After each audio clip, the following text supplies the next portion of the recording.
Salut à tous, c'est Baptiste, bienvenue dans cette nouvelle vidéo. Aujourd'hui, je me retrouve en compagnie de Paul Levergne, entrepreneur à succès, à seulement 21 ans. Salut Paul. Salut Baptiste, ça va impec, génial. Super, c'est génial. Ça fait vraiment plaisir d'être sur ta chaîne, excuse-moi de t'avoir coupé, c'était important de le dire. Eh bien écoute, merci à toi, ça me fait extrêmement plaisir aussi. Aujourd'hui, j'aimerais vraiment que l'on parle de ton histoire, de tes débuts, de là où tu es parti assez bas quand même, et qu'on parle ensuite de là où tu es actuellement. C'est quand même assez incroyable. Eh bah, écoute, je te remercie déjà de m'accueillir sur ta chaîne, voilà, je le redis. Je m'appelle Paul Levergne, j'ai 21 ans et j'étais absolument pas là il y a 2 ans. Pour vous expliquer un petit peu mon parcours, un parcours traditionnel, un peu de la défaillance scolaire, je n'ai pas forcément un énorme niveau scolaire, j'étais dans les mauvais élèves tout simplement, pour le dire, on va pas se mentir. J'ai redoublé mon CE1, donc vraiment déjà je commençais très mal ma scolarité, puis ensuite je suis arrivé au collège, lycée, puis je suis tombé dans des mauvaises fréquentations, etc. Donc la fumette, le shit, etc. Donc comme beaucoup de parcours, beaucoup de personnes peut-être se retrouvent en moi. Parce que c'est vrai que c'est un parcours qui est assez traditionnel, beaucoup de jeunes tombent malheureusement dans les mauvaises fréquentations et s'en est suivi, j'ai eu pas mal d'événements dans ma vie qui ont fait que les choses ont bougé et j'ai réussi à me reprendre en main. Et pendant cette reprise, cette remise en question, j'ai rencontré la bonne personne qui m'a permis de changer concrètement ma vie. C'est mon meilleur ami qui est investisseur lui aussi, qui est très jeune, il avait investi à 18 ans, donc ça a vraiment impacté ma vie. Il m'a fait découvrir le développement personnel, les livres, les podcasts audio, etc., les vidéos YouTube et tout ce monde en fait qu'on ne connaît pas. Et suite à cela, 2 ans après, voilà, j'ai vraiment passé à l'action. C'est-à-dire que je l'ai rencontré il y a maintenant 2 ans. Donc il m'a vraiment formé. Je me suis formé par moi-même et il m'a énormément aidé sur toutes les petites cases. Des fois, on a toujours réponse à des petites questions qui arrivent et on n'a pas forcément la réponse. Et j'ai eu la chance de l'avoir à ses côtés pour pouvoir vraiment répondre à toutes ces petites questions. Ce qui serait marrant, c'est que tu nous parles de la façon dont tu l'as rencontré. C'est quand même assez atypique. Et ça pourrait être sympathique pour les gens qui nous regardent. Comment rencontrer la personne qui change sa vie sur un coup de tête ? Donc je suis parti faire mes études à Montréal pour une durée de 6 mois et en fait au bout de 3 semaines, on avait un week-end de 3 jours et j'ai dit à ma classe, parce qu'il y avait une classe de c'était francophone et il y avait des Québécois et des francophones, et j'ai dit qui veut venir avec moi faire un road trip en autostop, et la seule personne qui a levé la main, c'est Baptiste. Alors c'est pas Baptiste ici, mais il s'appelle Baptiste aussi, c'est Baptiste, et c'est comme ça qu'on a appris à se connaître, à se rencontrer. Moi j'avais aucune valeur à lui apporter, mais par contre j'avais vraiment faim et j'avais vraiment envie de passer à l'action, et lui il s'est dit qu'il y avait quelque chose à prendre, parce que quel fou peut proposer de faire un voyage en autostop comme ça dans le nord du Québec avec le froid, etc. Donc c'est pour ça qu'il s'est dit il y a quelque chose à avoir, et c'est comme ça qu'on a collé. C'est incroyable. C'est incroyable. Bravo. Merci. Bravo. Je peux dire que bravo.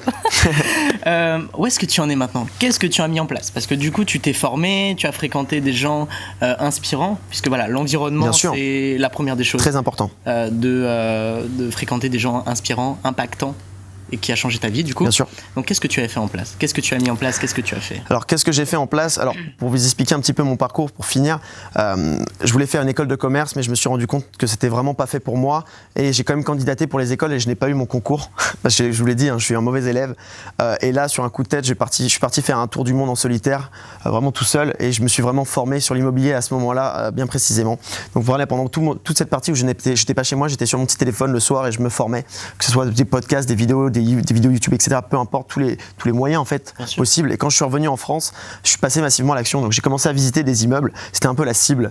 Donc j'ai visité des immeubles, surtout des épaves avec beaucoup de travaux. C'était le focus. On sait très bien qu'on peut amortir et permettre de ne pas payer d'impôts. Je pense que si vous êtes formé, que vous regardez cette chaîne, ou même si vous avez regardé la formation de Baptiste, vous allez pouvoir savoir tout ça. Et donc j'ai trouvé en fait le bien qui a collé avec moi. C'était un peu le coup de cœur, et j'ai fait une jolie négociation dessus, une jolie négociation à plus de 20%, même un peu plus que ça. Le bien était affiché à 159 000 et j'ai fait une offre à 100 000 et c'est remonté à 115 000.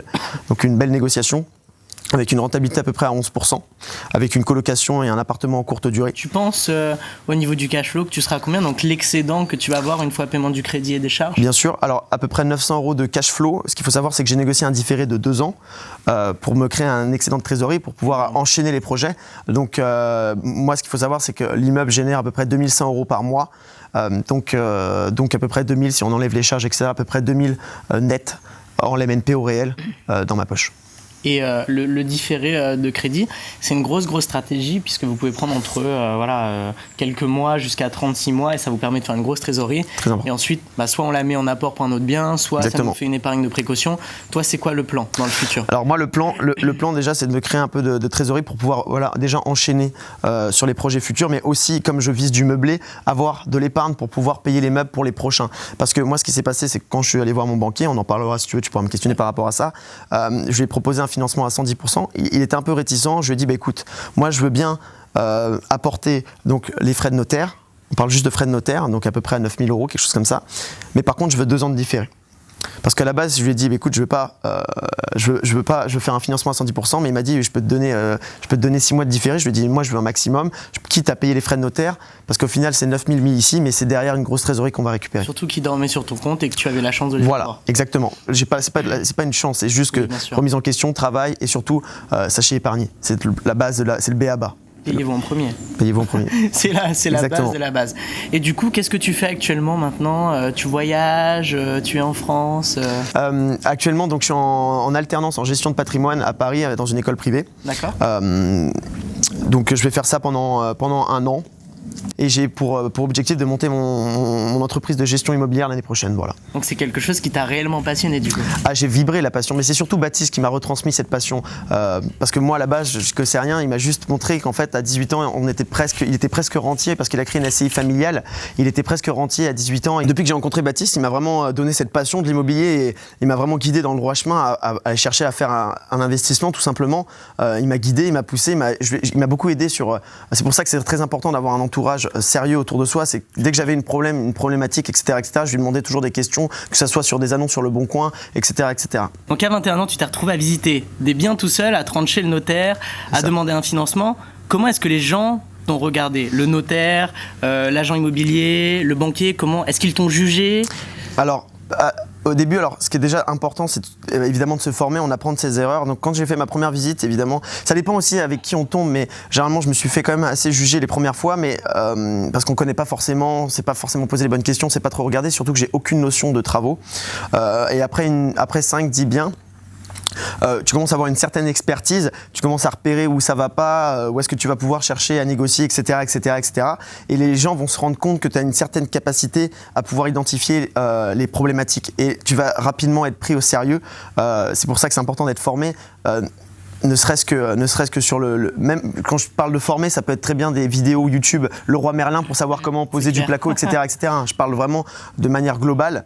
Et suite à cela, ensuite, j'ai appelé mes artisans. Je sais que tu as fait 80 000 € de travaux. 80 000 € de travaux. Comment est-ce que tu as géré ça ? Comment est-ce que tu gères des travaux ? 80 000 € de travaux, c'est quand même assez conséquent à 21 ans pour un premier investissement en plus. Bien sûr. Ça représente quand même un fort pourcentage de ton achat total. Alors oui, bien sûr. Alors évidemment, en étant formé en fiscalité, je sais que le MLNP au réel permet de tout déduire. Donc je déduis tout, ça va me permettre d'amortir au maximum sur 6 ans, de ne pas avoir d'imposition sur mes loyers. Donc une très bonne nouvelle. Donc je savais qu'un côté, c'est ce que je cherchais un petit peu les travaux. Mais ça fait un petit peu peur aussi. J'ai eu des recommandations auprès des artisans. J'ai fait passer plusieurs groupes d'artisans. 3 groupes d'artisans différents qui m'ont chiffré 3 devis différents.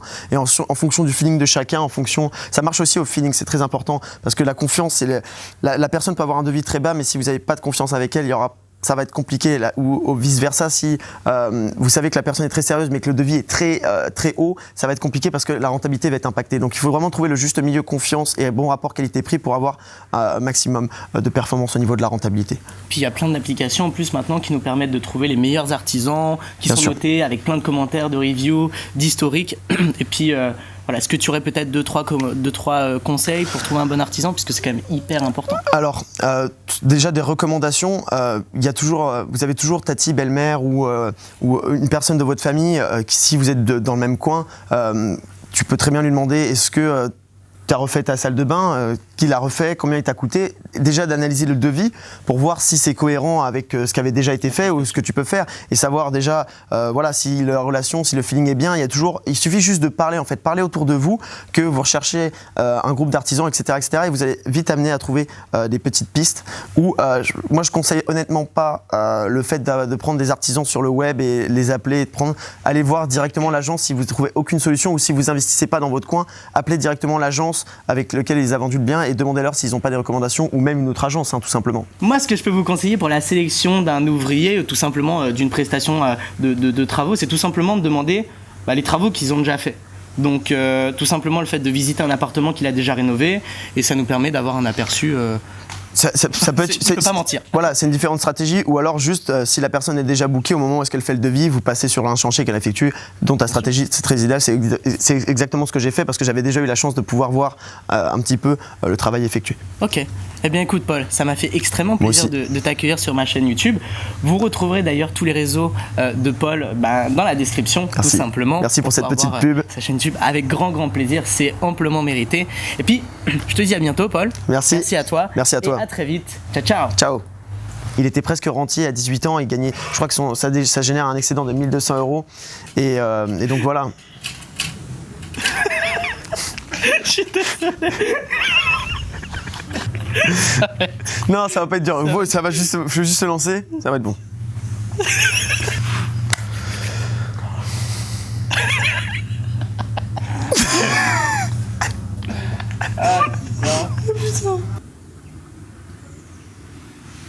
Alors t'as vraiment été pris de passion.